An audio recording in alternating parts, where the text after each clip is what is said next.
as human-wildlife conflict is concerned, we have set measures in the parks where we link with the community. Remember, human-wildlife conflict involves wildlife and the community. So what we do or endeavor to do is involve the community and make them understand how it is that they can be able to coexist with wildlife.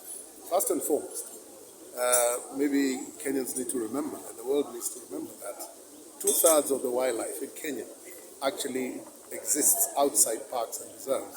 So in other words, it is with the community. So for us to have a coexistence between wildlife and humans and our people, we need to come up with strategies that help them to be able to coexist. And some of the strategies involve fencing, specific fencing to keep away the wildlife. Others are some activities, and some of them are activities that keep certain wildlife away, like beekeeping, which helps to keep elephants away, and so on and so forth. So those are the kind of strategies, and they're specific to an area. So depending on what kind of human-wildlife conflict there are strategies in specific areas which are taken in conjunction with the communities to be able to coexist with wildlife, because that wildlife is with them. And I keep saying all the time, the wildlife belongs to them because they are the ones who live with the wildlife. And so the idea is to get a coexistence rather than conflict. We like to think of it as being able to get a coexistence between humans and wildlife. Against poaching?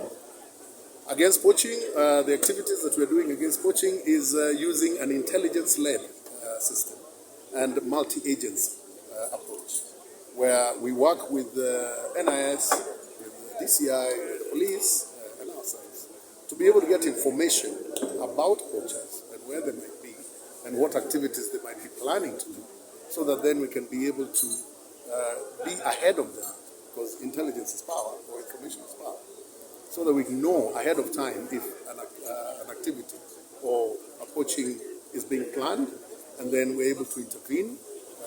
Sometimes, of course, we arrest them on as they are doing the activity, and of course, ours is to arrest and then we hand over to the police so that they can then be prosecuted as by the law. Trafficking and illegal trade. Trafficking and illegal trade is something that is happening mainly through Kenya is like a conduit, where you get ivory and rhino horn, especially, and things like pangolin scales, coming from other parts of south or north of Kenya, where our people are very vigilant, and again, it's the same multi-agency approach, where we have intelligence teams that are able to pick up ivory coming through, or having left wherever it left the origin, and our intelligence networks cuts across the region.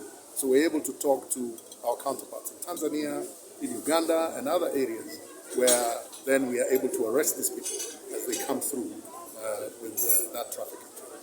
Was there impact of the census that was done on wildlife? Yes, there was a very, very big impact on the census that was done on wildlife, because it allowed us to begin to know where the wildlife is and what numbers of that wildlife we have in specific areas. Because we're able to know now. We have about just slightly over 36,000 elephants, and we know their distribution. And that is the most important, because knowing their distribution means we're able to intervene and being able to provide the security and protection that wildlife requires. And also being able to see at which points they are going to conflict with the community, so that we can mitigate early and prevent human-wildlife conflict, so that we can have human-wildlife coexistence. How are you trying to reduce the demand of the products of the wildlife, like markets? Well, as far as illegal trade is concerned, I believe that is what you're asking. Illegal trade, of course, the thing that you do is target the markets, because like now we are having a huge issue with bushmeat poaching.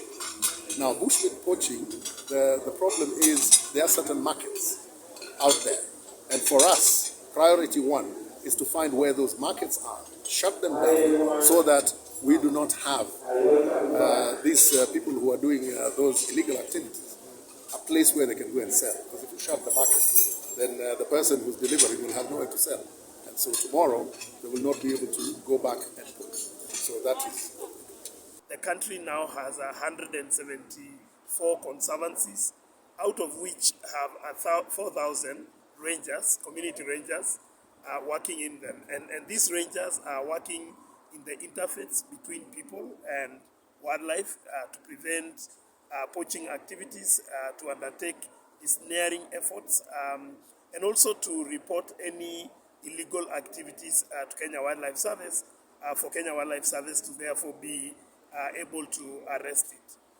Secondly, all these conservancies bring in land, and this land is managed by the community in institutions, and they work to create habitat that is well managed through grazing plans for livestock, and these areas therefore become planned in a way that certain areas are designated for human settlements, and grazing is organized in a way that allows also wildlife to continue to use the area.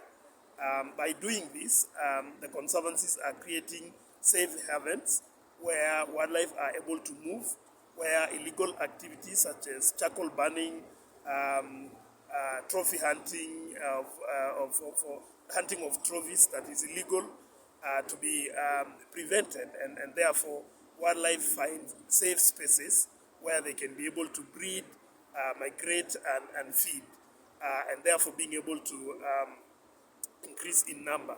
These areas therefore then become very important tourism areas, and we are now developing more tourism activities within the conservancies so that they can generate income that will go directly to the household, so that then in addition to the income the communities get from their livestock, they also get income from tourism, income from carbon, and other income sources to diversify their livelihoods.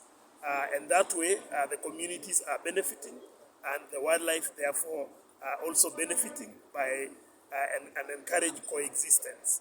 And our work is to build the capacity of these associations that support the conservancies, and then the conservancies themselves grow in terms of their own capacity to help the country address the impacts of poaching, illegal wildlife trade, and even more importantly, the loss of habitat, which is a major threat to our wildlife.